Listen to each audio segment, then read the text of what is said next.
반갑습니다. 지문의 실핏줄까지 분석하여 여러분의 문학 1등급을 책임지는 문학팜입니다. 오늘은 김수영 시인의 그 방을 생각하며입니다. 이 시는 1960년 10월 4.19 혁명이 일어난 지 반년 정도 지난 시점에 쓰였습니다. 뜨거웠던 혁명의 열기는 가라앉고 세상은 생각보다 변하지 않았죠.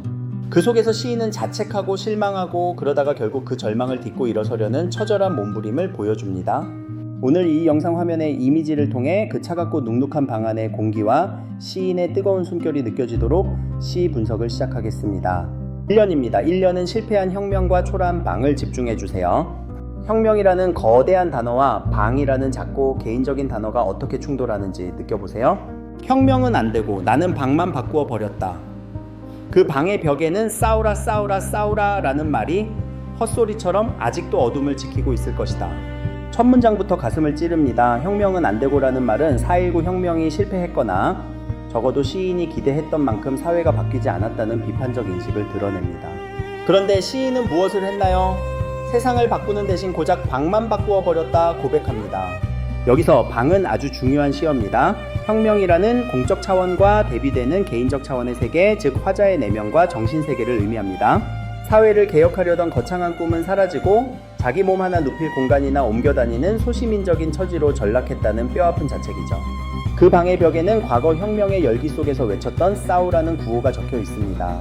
하지만 지금의 화자에게 이 말은 헛소리처럼 들립니다. 한때는 정의였고 신념이었던 가치들이 좌절된 현실 앞에서는 아무런 힘도 없는 공허한 소음이 되어버린 겁니다. 하지만 그것이 어둠을 지키고 있을 것이라는 표현을 통해 비록 헛소리처럼 들릴지언정 그 저항의 정신이 완전히 소멸한 것은 아님을 암시합니다. 이어서 2연입니다. 잃어버린 노래와 메마른 영혼을 노래하는 부분이죠.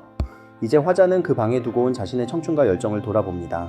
나는 모든 노래를 그 방에 함께 남기고 왔을 게다. 그렇듯 이제 나의 가슴은 이유 없이 메말랐다. 그 방의 벽은 나의 가슴이고 나의 사지일까? 일하라 일하라 일하라는 말이 헛소리처럼 아직도 나의 가슴을 울리고 있지만 나는 그 노래도 그 전의 노래도 함께 다 잊어버리고 말았다. 여기서 모든 노래는 화자가 과거에 지향했던 가치와 열정, 투지를 상징합니다. 하지만 이 노래는 그 방에 남겨졌습니다. 과거에 내가 가졌던 뜨거움과 단절되었다는 뜻이죠. 그 결과 화자의 가슴은 메말랐다고 표현됩니다. 이는 냉소와 절망으로 인해 생명력과 열정을 상실한 화자의 심리 상태를 촉각적으로 형상화한 것입니다. 특히 방의 벽은 나의 가슴이고 나의 사지일까라는 대목에 집중해보세요. 사지는 팔과 다리를 뜻하죠. 방이라는 외부의 좁은 공간이 화자의 신체와 가슴으로 확장되고 있습니다. 이는 화자가 좁은 개인적 공간에 갇혀 정신적으로 구속당하고 있음을 보여주는 아주 탁월한 묘사입니다. 벽에서 들려오는 일하라는 말 역시 이제는 헛소리일 뿐입니다. 과거의 기억은 남아있지만 현재를 살아갈 동력은 상실한 채 모든 노래를 잊어버리고 말았다며 깊은 허무감을 드러냅니다. 그냥 눈으로만 읽었다면 의미가 낯설었을 부분들이었을 거예요. 그러나 이렇게 영상으로 본다면 조금 더 여러분들의 기억에 오래 저장될 거예요. 이어서 3연에서는 실망의 가벼움이라는 역설적 표현에 집중하세요. 이제 시인은 이 절망을 반전시킵니다. 이 시의 가장 핵심적인 철학이 나오는 대목입니다. 혁명은 안 되고 나는 방만 바꾸어 버렸다. 나는 이제 녹슬은 펜과 뼈와 광기. 실망의 가벼움을 재산으로 삼을 줄 안다. 이 가벼움 혹시나 역사일지도 모르는 이 가벼움을 나는 나의 재산으로 삼았다. 1년의 첫 구절을 반복하며 자신의 처지를 다시 한번 강조합니다. 반복법은 뭐다? 의미 강조이죠? 녹슬은 펜은 지식인으로서의 비판 정신과 실천적 힘을 상징하는데 그것이 녹슬었다는 건 현재의 무력감을 자조적으로 표현한 것이죠. 그런데 여기서 시인은 놀라운 선언을 합니다. 실망의 가벼움을 재산으로 삼겠다는 것입니다. 여러분, 보통 실망이나 좌절은 무겁게 느껴지지 않나요? 그런데 왜 가볍다고 했을까요? 이 표현은 혁명이 좌절된 것에 대한 실망감을 드러내면서도 그 좌절조차 자신의 삶과 역사의 한 부분으로 인정하고 다음 단계로 나아가려는 의지를 담고 있습니다. 즉, 망했으니 끝이야가 아니라 이 실패의 경험조차 내가 짊어지고 갈 소중한 자산이다 라고 생각하는 성숙한 인식의 전환입니다. 이 가벼움이 훗날 역사가 될지도 모른다는 믿음, 그것이 시인이 찾아낸 새로운 희망의 씨앗입니다. 시의 후반부입니다. 쓰디쓴 현실 끝에 찾아온 풍성한 기대에 포커스를 맞춰보죠. 특히 화자의 감각과 정서가 어떻게 변화하는지 따라가 보세요. 혁명은 안 되고 나는 방만 바꾸었지만 나의 입속에는 달콤한 의지의 잔재 대신에 다시 쓰디쓴 담뱃집 냄새만 되살아났지만 방을 잃고 낙서를 잃고 기대를 잃고 노래를 잃고 가벼움마저 잃어도 이제 나는 무엇인지 모르게 기쁘고 나의 가슴은 이유 없이 풍성하다.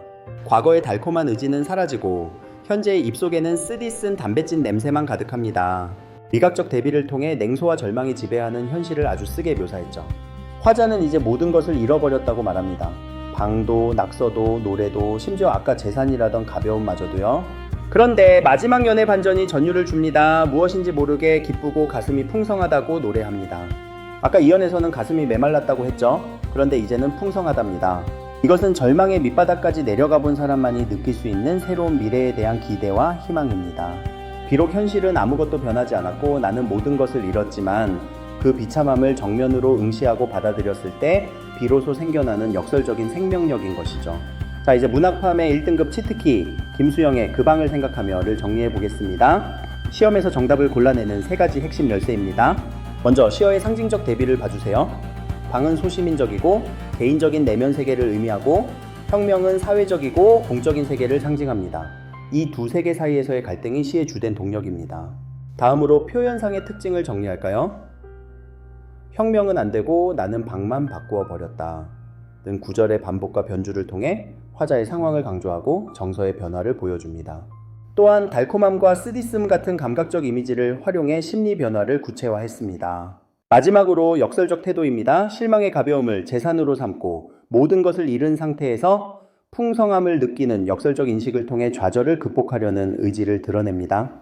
오늘 우리는 김수영 시인의 그 좁은 방에서 실패의 쓴맛을 역사라는 이름의 재산으로 바꾸어내는 위대한 지식인의 뒷모습을 보았습니다. 여러분, 공부하다 보면 가끔 나만 제자리 걸음인가 하는 실망감이 들 때가 있죠? 그럴 때 김수영 시인의 이 말을 기억하세요. 실망의 가벼움을 재산으로 삼을 줄 안다. 지금의 그 실망조차 여러분의 합격이라는 역사를 만드는 소중한 자산이 될 것입니다. 문학팜의 현대시 분석, 오늘 김수영의 그 방을 생각하면은 여기까지입니다. 오늘 하루도 여러분의 가슴을 풍성한 기대로 가득 채우시길 바랍니다. 감사합니다.